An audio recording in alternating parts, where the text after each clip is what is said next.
Sir, ito na po, baka pwede nyo na pong masagot ito pong katanungan naming tatlo kasi ang ating kumbaga pinaka-question ngayon, ano na nga po ba talaga ang mangyayari since nag-withdraw nga pong ICC sa Pilipinas kamakailan, nasa kaninong jurisdiction ba talaga dapat ito mapunta following this arrest po kay former President Rodrigo Duterte?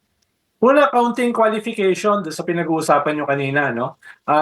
Malinaw na may jurisdiction yung ICC dito sa kaso ni ex-President Duterte kahit umalis na tayo sa ICC. Malinaw yan doon sa pinirmahan nating tratado, yung Rome Statutes na nag-create sa ICC. Na kahit umalis na tayo, kung yung kaso ay nasampa bago tayo umalis, ay yan ay magpapatuloy. At in-affirm yan ng ating sariling Supreme Court noong Disyembre 2021. Unanimous, walang kumontra. In-affirm ng lahat ng justices ng ating Supreme Court na may jurisdiction nga ang ICC dahil sa ating pinirmahan na treaty. Ang clarification dyan, pag yan treaty na yan ay pinirmahan natin, ay yan ay parang batas na rin natin. No? Yan yung ibig sabihin ng treaty. Ngayon, background check lang. Nagsimula ito noong 2016, 2017, kung saan si Chief ICC Prosecutor Bensouda ay nagbigay ng warning sa ating gobyerno na tayo ay minamatsagan nila. Dahil noong 2016 to 2017, tumaas na yung mga extrajudicial killings. No? At noong September 2017 nga, sa accomplishment report ng Malacanang, ay 20,000 na yung patay. No, 16,000 sa EJK at 4,000 sa legitimate police operations daw. That was barely a year nung Duterte government. So, nung 2018, kung hindi ako nagkakamali, nagsimula na yung preliminary examination. Ibig sabihin ng preliminary examination, tinitignan nila kung rampant nga itong nangyayaring possible crimes against humanity dito sa ating bansa. So mas country-specific yung preliminary examination. After na preliminary examination, tutuloy na sa preliminary investigation. Dito, tutukuyin na nila yung mga tao na involved sa crimes against humanity. At sa dulo niyang preliminary investigation ay maglalabas sila ng international warrant. Mukhang yun ang nangyari last week.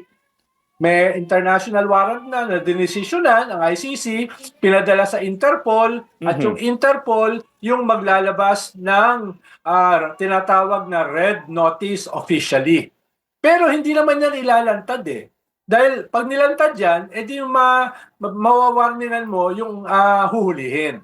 So hindi naman yan nakalantad. Pero muka na meron na talaga silang red notice upon the request ng ICC based dun sa kanilang international warrant. At ito na yung inimplement ng Interpol at ng Philippine National Police na miyembro ng Interpol.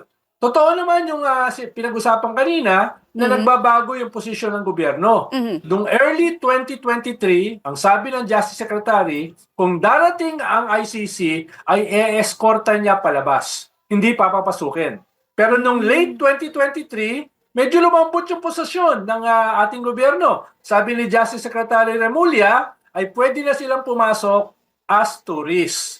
Medyo lumambot na. At sabi ni President Duterte, pinag-aaralan kung sakaling tayo ay babalik uli sa ICC. That was late 2023. But 2024, hanggang a few days ago, ang sabi nila ay wala tayong choice kung hihingiin ng ICC na sa Interpol na i-implement yung warrant at tayo bilang miyembro ng Interpol ay kinakailangan sumunod. That was just 2-3 days ago, sinabi ng Malacanang. At sinasabi nila yan last year pa. So yan yung nangyari, yan yung context, yan yung background. At ngayon, nahuli na si ex-President Duterte, ay ang debate ngayon, saan ba siya dadalhin? Dito sa Krame, sa NBI, o ididiretso siya sa Villamor para ilipad kaagad sa Den Haag, kung saan nandun yung ICC. So yun ngayon yung ating hinuhulaan. Pagkatapos po na ito nasa Villamor na, meron po ba siyang mga kumbaga official na pwedeng makasama? Kamag-anak, ganyan, lawyer, sino-sino po ba yung mga allowed na makakasama ni former President Duterte? Pero hindi ko lang alam kung yung specifics. Pero medyo defining yung dadalhin sa Villamor. Ibig sabihin, hindi na sila makakapag-file ng TRO, request for TRO sa Supreme Court. Dahil diretso na sila sa ICC. Pwedeng sabihin ng gobyerno, wala sa kamay namin yan eh. Tumulong lang kami sa Interpol. So wala sa kamay namin yan. Tumulong lang kami sa Interpol na miyembro yung ating Philippine National Police. Pero yung gobyerno ay wala pa rin relasyon hanggang ngayon sa ICC. So ganun na magiging paliwanag nila. Pero imbis na dalhin nila rito sa Krame o sa NBI, pwede nilang diretsuhin sa Villamor para ilipad ka agad sa Den Haag, sa Netherlands para hindi na makapag-file ng TRO sa Supreme Court. So yun yung mga option nila. Tingin ko yung possible na pag-killing ay yung pagdala na kaagad sa Den Haag, sa Netherlands. Kapag po siya ay nasa, kung sakali man, no, yung posibilidad na ilipad na agad, papunta sa Netherlands, diretso na sa ICC. So kapag nandoon na, wala nang legal remedy ang dating Pangulo because nasa ibang jurisdiction na siya at hindi na sila makakapag-file ng mga petition sa Korte Suprema ng Pilipinas? O kumbaga parang may ipit na sila na hindi na sila makakapag-file ng TRO. Pwede, pero ang paliwanag lang ng gobyerno, wala na sa kamay namin yan. Okay. Nasa isang international body na yan. No? Pwedeng ganun lang sabihin ng gobyerno. Pwede naman sila mag-file eh. Yun ang purpose ng mga abogado, kaya sila sinasahuran eh. No? Kahit walang kinabukasan yung kaso, magpa-file sila na magpa-file. Pero I doubt kung meron niyang impact dahil wala namang bail sa ICC eh.